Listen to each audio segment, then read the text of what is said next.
안녕하세요, 임명환입니다.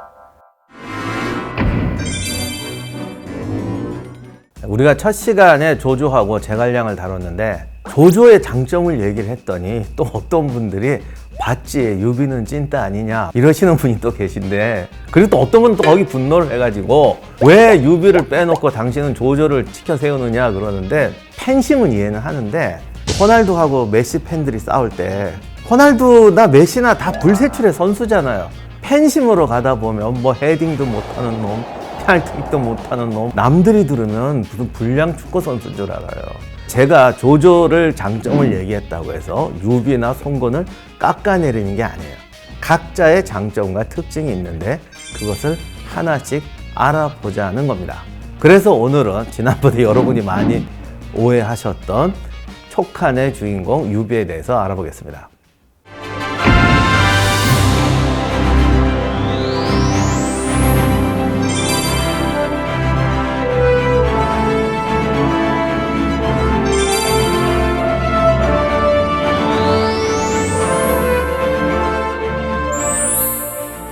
위나라, 오나라, 총나라의 삼국 중에서 촉한의 소열 황제가 유비입니다. 당시 객관적인 전력은 사실 촉이 제일 약했어요. 어쨌든 유비가 이게 한나라 황족이라는 점, 그리고 조조와 달리 좀 인의와 도덕을 중시했다는 점이 부각이 되면서 자치 통감 강목이라는 역사에서는 유비의 촉한을 정통으로 인정하게 됩니다. 꼭 그것 때문이라고 볼 수는 없지만 나관중의 삼국지 연의에서도 유비가 주인공이 되면서 이제 삼국지의 영웅이 유비로 알려졌고, 제가 첫 시간에 유비나 조조나 다 똑같은 사람이라 그랬더니 또 어떤 분들이 뭐 걔가 왜 똑같냐 뭐 이러시는데, 제가 말씀드린 것은 난세의 리더십 또는 난세의 처세술로서 손자가 말했던 그대로 자기 환경과 목표에 맞는 적절한 행동을 하는 사람이 승리했다. 이건 제가 내린 결론이 아니고 진수의 결론이에요. 그런데 각자 처한 환경이 달랐기 때문에 그 가장 적절한 모습이 다른 거예요. 사람들이 그 껍데기만 보고 간웅, 조조, 쪼다, 유비 이렇게 했는데 사실 보니까 이 본질은 같더라.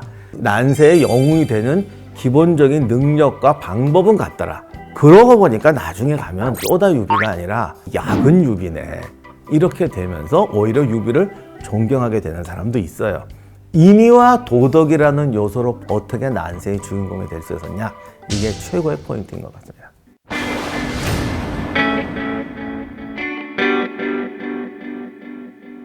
유비의 조상에 대해서 세 가지 설이 있어요. 진짜 황족이다. 황족은 무슨 황족이냐. 그냥 뻥이다. 근데 이게 둘 다 조금 극단적이다 보니까 마음이 찝찝하잖아요. 제가 옛날에 어느 일본인 역사학자의 책에서 읽은 글인데 그분은 이렇게 절묘한 타협안을 냈더라고. 솔직히 아니지. 뭔 황족이야. 그러면서 그런데 본인은 믿었던 것 같다. 말이 안 되는 얘기인데 그 이상하게 사람들이 또 그 얘기는 받아들여요. 제가 아니라고 한다고 해서 유비가 아닌 게 아니고요. 기다 그래서 황족이 되는 거 아니에요. 유비의 고향이 탁군인데 북경 바로 아래쪽에 있는 바오딩이라는 곳 출신인데 거기에 유씨 집안의 집성촌 같은 게 있었던 것 같아요. 그리고 그 유씨들은 우리가 한나라 경제의 후손인 중상정왕의 후손이다라고 그렇게 타이틀을 걸고 살았던 것 같습니다. 유비가 정말로 믿었는지 안 믿었는지는 우리도 모르는 거죠. 그러나 아무튼 그런 식의 족보가 있었다까지는 맞는 것 같아요.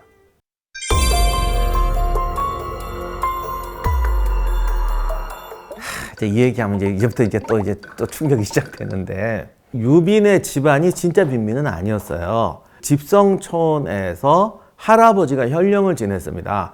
근데 중국의 현령은요, 우리나라 도지사보다 큰 거예요. 땅이 크잖아요. 현의 관리가 뭐 1000명 뭐 이런 게 중국이에요. 그러니까 현령이 정말 센데, 아버지는 현령까지는 못 지냈는데 현의 관리는 지냈다고 그랬어요. 그런데 아버지가 일찍 사망해서 홀어머니와 집신과 돗자리를 짜며 살았다 이렇게 돼 있습니다. 여기서부터가 이제 문제인데, 이 집신과 돗자리를 짜며 살았다는 말을 우리는 그야말로 농토도 없어서 집에서 이거 해가지고 간신히 그냥 극빈증으로 살았다라고 이해할 수도 있고, 요즘 말을 하면은 집신 돗자리 짜는 공장과 대리점 주인 이렇게 볼 수도 있어요. 그러니까 이걸 극단적 빈민인지 어느 정도 중산층 이상인지를 몰라요. 이건 제가 답은 못 내려요. 근데 두 가지 해석이 다 가능하다. 근데 많은 분들이 감성적으로 그냥 극도의 빈민층으로 이해하는데 솔직히 이건 아닌 것 같아요. 근데 옛날 우리나라 기록도 그렇고 중국 기록도 그렇고 제일 어려운 게 저는 가난하다는 말이에요. 가난하다라는 말은 굉장히 상대적이거든요. 예를 들어 우리나라도 보면 어느 제상집에 갔더니 지붕이 비가 새더라. 야, 이 사람 엄청 청렴결백하구나 라고 말씀하는 분이 있어요. 근데요, 옛날 기와는 흙기와라 약해서 잘 깨지고 비가 잘 셉니다. 근데 기와를 지금처럼 어디가 딱 살 수가 없어요. 당장 기와를 수선하려면 몇 배의 돈이 드는 것도 있지만 사람들을 좀 괴롭혀야 됩니다. 그러니까 좀 참고 사는 거예요. 야, 그러고 어떻게 살아? 옆방에 가면 되니까 방 많거든. 우리 같은 서민 수준은 아니라는 거예요. 그러니까 지붕이 비싸는 것도 똑같아요. 이게 기와집이냐 토굴이냐 초가집이냐에 따라서 다르다는 겁니다. 근데 옛날 분들이 절대 그런 얘기는 안 하고 그냥 비가 새더라. 그래서 잘 모르는데 솔직히 유비는 제가 볼 때는 서민 빈민층은 아닌 것 같아요. 왜냐면 유비가 나중에 이제 공부를 하러 가잖아요. 유비가 학비가 없어서 문중에 있는 돈 많으신 분이 자기가 장학금을 내서 유비가 가서 공부를 했다. 이것도 고등학교나 중학교 갈 학비가 없어서 뭐 대학 등록금이 없어서 이 수준이 아니에요. 당시 유비가 가서 배웠던 사람이 노식이죠. 한나라 유명한 명사예요. 그리고 그때 공손찬도 같이 와서 배웠는데 공손찬은 그때 또 태수가 보내줬어요. 그러니까 이게 그냥 보통 학교가 아니고 요즘으로 말하면 하버드 비즈니스 스쿨 같은 데 간 거라고요. 정말 최상급의 특별한 곳에 가서 배우는 거예요. 제가 이거 하려고 조사해 봤더니 하버드 비즈니스 스쿨이 1년 학비가 6만 달러랍니다. 이것도 2010년 기록이라 지금은 얼마인지 모르겠어요. 그러니까 1년 학비가 6천만 원이야. 거기다 생활비는 뺀 거죠. 그럼 얼마 드는 거예요, 이게? 저도 지금 우리 아들 못 보내요. 저도 못 가.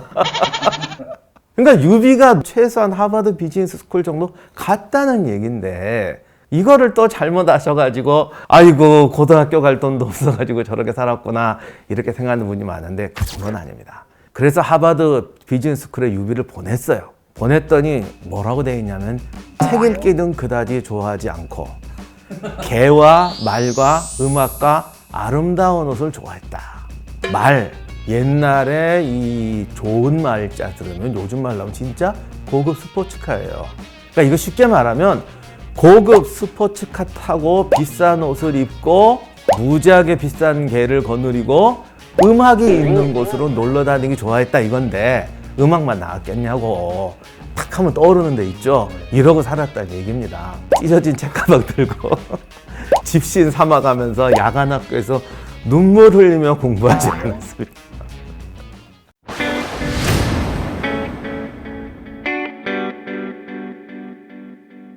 유비의 리더십은 내 될성 부른 나무는 떡잎부터 안다고 유비가 스포츠카 몰고 이렇게 다녔다고 해서 강남 오렌지족처럼 보이지만 달랐으니까 된 거죠. 오렌지족으로 사는 것 같았는데 실제로는 그렇게 사람들을 만나고 사람을 끌어들이는데 유비는 굉장히 특이한 점이 평소에 말수가 적고 아랫사람들에게 잘 대해주며 기쁨이나 노여움을 얼굴에 나타나지 않았다 그랬습니다.